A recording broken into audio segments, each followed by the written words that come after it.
What is the South China Sea dispute? South China Sea is the third largest sea in the world, but the most disputed sea in the world.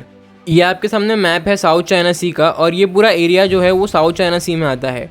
तो अगर हम बात करें crux में कि क्या dispute है South China सी का, तो ये आएगा कि ये पूरे सी के ऊपर चाइना अपना क्लेम बोलता है और नेबरिंग नेशंस जिनका रियल में क्लेम है उनको हरास करता है। इसको समझने से पहले आपको इंटरनेशनल मैरीटाइम लॉ समझना पड़ेगा, तो पहले उसे समझते हैं। इंटरनेशनल मैरीटाइम लॉ ये बताता है कि किस नेशन का कहाँ तक क्लेम होगा अपने लैंड बॉर्डर के बाद जो इंटरनेशनल सी होगा उसके ऊपर। इंटरनेशनल सी के ऊपर क्लेम को मेनली दो बाउंड्रीज में डिवाइड किया गया है, जिसमें पहला होता है 12 नॉटिकल माइल्स का, यानी कि किसी भी नेशन के लैंड या कोस्ट से 12 नॉटिकल माइल्स तक का एरिया उस नेशन की लैंड बॉर्डर या लैंड बाउंड्री ही मानी जाएगी। मतलब एक तरीके से वो उस नेशन का ही लैंड है। एक नॉटिकल माइल अप्रॉक्सीमेटली 1.8 किलोमीटर्स होता है। पहला रूल ये होगा, और दूसरा रूल ये होगा कि 12 नॉटिकल माइल के बाद वाला जो एरिया है उसमें से 200 नॉटिकल माइल तक, यानी 12 नॉटिकल माइल से लेके अगले 200 नॉटिकल माइल तक का एरिया जो होगा वो उसी देश का एक्सक्लूसिव इकोनॉमिक जोन यानी कि ECZ माना जाएगा।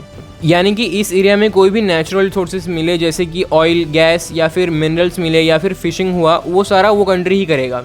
ये है इंटरनेशनल मैरीटाइम लॉ, जिसका चाइना भी मेंबर है, और उसके ऊपर भी ये सारे ऑब्लिगेशंस आते हैं कि वो इस रूल को फॉलो करे। इसमें इशू ये आता है कि कई बार नेशंस के जो EEZs होते हैं वो ओवरलैप कर देते हैं, या फिर कई बार नेशंस ही किसी और नेशन के एक्सक्लूसिव इकोनॉमिक जोन में आ जाते हैं। जैसे कि हमारे में एग्जांपल है जो श्रीलंका है, वो इंडिया के एक्सक्लूसिव इकोनॉमिक जोन में आ जाता है। पर इन सारे डिस्प्यूट्स को नेशंस बायलैटरली रिजॉल्व कर लेते हैं, या फिर अगर बायलैटरली नहीं हो पाता तो फिर इंटरनेशनल कोर्ट के थ्रू इसको रिजॉल्व कर लेते हैं।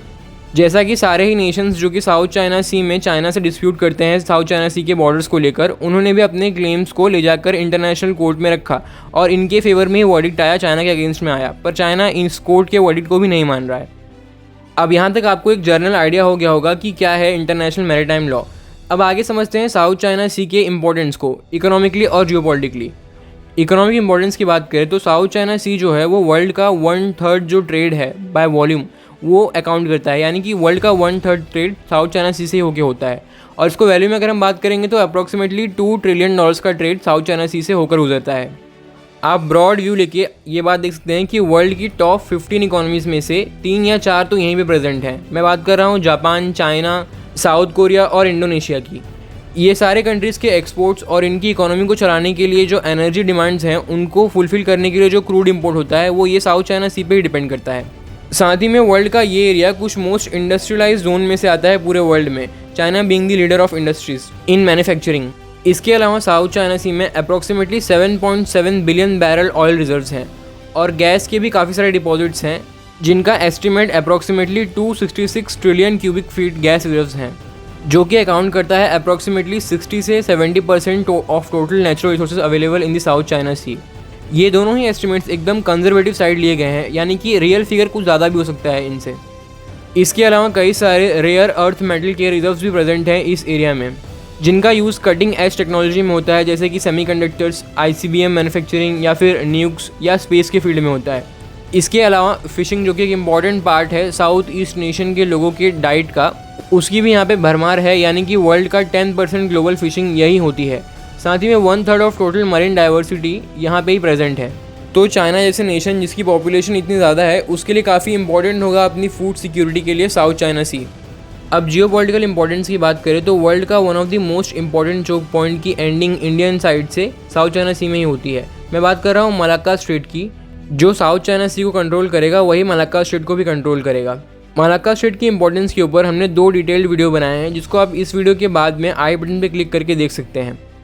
इसके अलावा जिस प्रोडक्ट के पीछे आज दुनिया भर के नेशंस पागल हुए हैं, जिसकी मैन्युफैक्चरिंग के लिए सब नेशंस काफ़ी सारे इंसेंटिव्स निकाल रहे हैं, यानी कि सेमीकंडक्टर्स, उनके 2 मेजर प्रोड्यूसर्स, जिसमें से एक तो चाइना ही है और दूसरा है ताइवान, जो कि अकाउंट करता है 60 से 70% of global production of semiconductors. उनका ट्रेड ये साउथ चाइना सी के थ्रू ही होता है, यानी कि जो साउथ चाइना सी को कंट्रोल करेगा वो वर्ल्ड की जो मोस्ट इंपॉर्टेंट प्रोडक्ट है इस टाइम पे, जिनका use majority of electronic device में किया जाता है, उसको कंट्रोल कर सकता है। दोनों ही इकोनॉमिक इंपॉर्टेंस को और जियोपॉलिटिकल इंपॉर्टेंस को आप इंटरचेंजेबली यूज़ कर सकते हैं। चाइना के क्लेम की बात करें तो इस क्लेम को नाम दिया गया है 9 डैश लाइन। चाइना का क्लेम को समझना काफ़ी सिंपल है और समझने के बाद कंक्लूड करने पे एकदम नॉनसेंस आता है।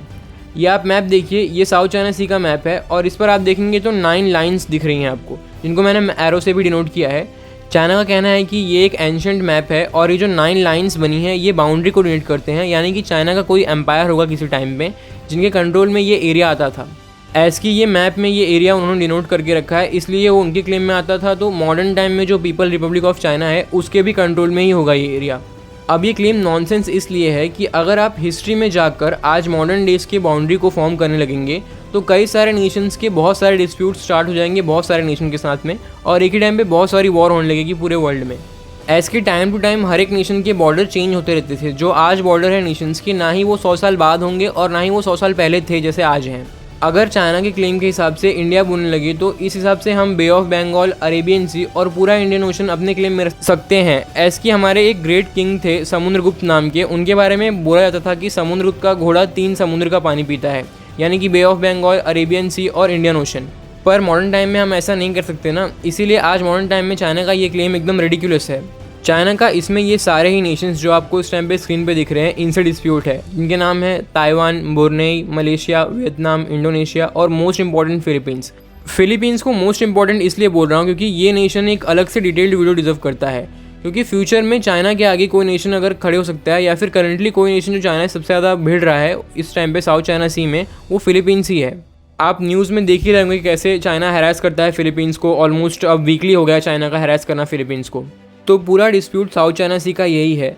अब अगर हम बात करें कि इंडिया कैसे काउंटर बैलेंस कर रहा है चाइना को साउथ चाइना सी में, तो इंडिया चाणक्य की नीति को फॉलो करते हुए, यानी कि दुश्मन का दुश्मन हमारा दोस्त वाली स्ट्रेटजी को फॉलो करते हुए सारे ही नेशन जिनके साथ चाइना का डिस्प्यूट है उनसे अपने कोऑर्डिनेशंस को बढ़ा रहा है हर एक स्टेज पे, be it people to people, military, economic या फिर कोई और स्टेज पे, जिसमें सबसे बेस्ट कोऑर्डिनेशन फिलीपींस के साथ में ही हो रहा है इंडिया का, जिसमें आप रिसेंट डील देख सकते हैं जहां पर इंडिया ने डिलीवर किया है the Indian Brahmastra, the BrahMos to Philippines. उसके अलावा कई सारे वेपन्स को लेके बात काफ़ी एडवांस स्टेज में चल रही है दोनों ही नेशंस के बीच में, जिसमें प्राइमरी एग्जांपल्स हैं Tejas aircraft and my personal favourite LCH Prachand, Dhruv helicopter for navy and more batteries of BrahMos missile. साथ में फिलीपींस के प्रेसिडेंट ने भी बेटर कोऑर्डिनेशन की अपील की है दोनों ही नेशंस में। अगला नेशन है वियतनाम, जिसको हमने कई सारे मिलिट्री प्लेटफॉर्म गिफ्ट किए हैं। उसके बाद में ट्रेड के लिए भी कई सारे डील्स किए हैं वियतनाम के साथ में, बट मोस्ट इंपॉर्टेंट है ऑयल एक्सट्रैक्शन का by the ONGC in the disputed region of the Vietnam. जी हाँ, चाइना और वियतनाम के बीच में जो डिस्प्यूटेड रीजन है साउथ चाइना सी में, वहाँ पर हमारा जो PSU है ONGC वो जाकर ऑयल एक्सट्रैक्शन का काम करता है। ये फ्यूचर में इंडियन नेवी के लिए डोर ओपन कर सकता है साउथ चाइना सी में। लेटर कई सारे नेशंस के साथ में हमने वॉर एक्सरसाइज या फिर जो नेवी एक्सरसाइज होती हैं उनको इंक्रीज़ कर दिया है। साथ ही में हमारे जो नेवी के बैटल शिप्स हैं उनकी मूवमेंट भी अब साउथ चाइना सी में इंक्रीज़ हो गई है। ये सारे स्टेप्स ले रहा है इंडिया साउथ चाइना सी में चाइना को काउंटर बैलेंस करने के लिए और अपने आप को इंपॉर्टेंट प्लेयर दिखाने के लिए। तो ये था हमारा एनालिसिस साउथ चाइना सी के डिस्प्यूट के बारे में। अपने थॉट्स को इस वीडियो के बारे में कमेंट करें और इस एनालिसिस के बारे में भी कमेंट करें। साथ ही में आपको फ्यूचर में किस टॉपिक के ऊपर बीट हिस्ट्री रिलेटेड या फिर जियोपॉलिटिक्स रिलेटेड आपको वीडियो चाहिए उसे भी कमेंट करें। इसके अलावा वीडियो को लाइक करें, साथ ही में वीडियो को शेयर करें और चैनल को सब्सक्राइब करें। और हमारी बाकी जियोपॉलिटिक्स रिलेटेड वीडियोस को देखने के लिए इस लास्ट में आती हुई प्लेलिस्ट पर क्लिक करें। Stay connected for weekly geopolitics related videos.